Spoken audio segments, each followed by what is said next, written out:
கனா serial நாளைக்கான எபிசோடில் என்ன நடக்க போகுதுன்னு பார்க்கலாம் வாங்க. அதுக்கு முன்னாடி என்னுடைய சேனலை நீங்கள் சப்ஸ்கிரைப் பண்ணலைன்னா சப்ஸ்கிரைப் பண்ணிக்கோங்க. பக்கத்தில் இருக்கிற பெல் பட்டனையும் ப்ரெஸ் பண்ணிக்கோங்க. சந்திரசேகர் அனன்யா கிட்ட பிஸ்னஸில் நான் கோடியாக சம்பாதிச்சாலும் வாழ்க்கையில் நான் தோற்றுதாம்மா போயிருக்கேன். அது ஏன் தோற்றேன், எதனால் தோற்றேன் அப்படின்றது என்னோட மனசுக்கு மட்டும்தான் தெரியும். இப்போவும் நான் தோற்றுக்கிட்டு தான் இருக்கேன். நீ அந்த மாதிரி வாழ்க்கையில் தோக்கக்கூடாது. நான் சொல்கிறத கேளு. அன்பரசியோட கஷ்டப்படுத்திட்டு இந்த கல்யாணத்தை நீ பண்ணிக்கிட்டேன்னா கண்டிப்பாக உன்னோட வாழ்க்கை நல்லா இருக்காது. உன்னை கரை சேர்க்கிற பொறுப்பில் நான் இருக்கேன். உன்னோட வாழ்க்கையை நல்லபடியாக அமைச்சு கொடுக்க நான் இருக்கேன். தயவு செஞ்சு இந்த கல்யாணம் வேண்டாமான்னு சொல்ல அதுக்கு அனன்யா, இந்த கல்யாணம் மட்டும் நடக்கலைன்னா என்ன நீங்கள் பொணமாக தான் பார்ப்பீங்க, பரவாயில்லையா அப்படின்னு சொல்கிறாங்க.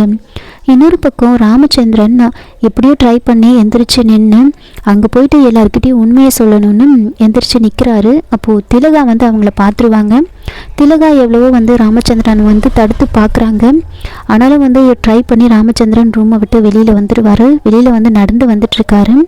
திலகா உடனே இந்த விஷயத்தை மங்காக்கு கால் பண்ணி சொல்லிடுறாங்க. அங்கே சிவகாமி சந்திரசேகரை திட்டி, என்ன நீங்கள் எவ்வளோ ஒருத்திக்காக உங்கள் பொண்ணோட கல்யாணத்தை நிறுத்தணும்னு சொல்கிறீங்களே அப்படின்னு சொல்லிட்டு ஐயர்கிட்ட மந்திரத்தை சொல்லிட்டு அங்கேருந்து அன்பரசியை கூட்டிகிட்டு வராங்க.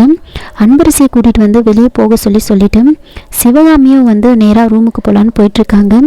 மங்கா அதுக்கு முன்னாடி அங்கே போயிட்டு ராமச்சந்திரனை அங்கேருந்து ரூமுக்கு கூட்டிகிட்டு போயிடுவாங்க. ரூம்குள்ளே கூட்டிகிட்டு போயிட்டு கொஞ்ச நேரம் அமைதியாக இருங்க, இன்னும் 10 நிமிஷத்தில் என் பேத்தியோட கல்யாணம் முடிஞ்சிடும், அதுக்கப்புறமா நீங்கள் எங்கே வேணாலும் போங்க அப்படின்னு சொல்கிறாங்க. அதுக்கு ராமச்சந்திரன் அந்த கல்யாணத்தை நிறுத்துறதுக்காக தான் நான் இப்போ போக போகிறேனே, எல்லா உண்மையும் நான் சொல்ல போகிறேன். உன் பொண்ணு தானே சிவகாமி, அவள் என்னை கொலை பண்ண முயற்சி பண்ணா, கஸ்தூரியை பற்றி இன்னும் நீங்கள் எதிர்பார்க்காத எல்லாத்தையுமே நான் சொல்ல போகிறேன் அப்படின்னு சொல்கிறாங்க. உடனே மங்காக கோவம் வருது. என்னோட பேத்தியோட கல்யாணத்தை நீ நிறுத்திடுவியா, நான் நிறுத்த விட்டுருவேனா அப்படின்னு அவங்கள பிடிச்சி தள்ளுறாங்க.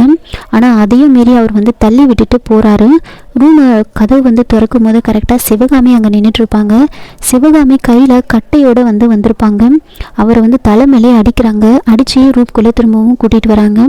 அப்போவும் அவர் வெளியில் போக தான் ட்ரை பண்ணுறாரு. அதனால் மங்கா கத்தி எடுத்து அப்படியே முன்னாடி பின்னாடின்னு குத்திடுவாங்க. இதோட இந்த எபிசோடை முடிச்சிருக்காங்க. என்னோட ரிவ்யூ பிடிச்சிருந்தால் லைக் பண்ணுங்கள், மறக்காமல் சப்ஸ்கிரைப் பண்ணுங்கள். தேங்க்யூ.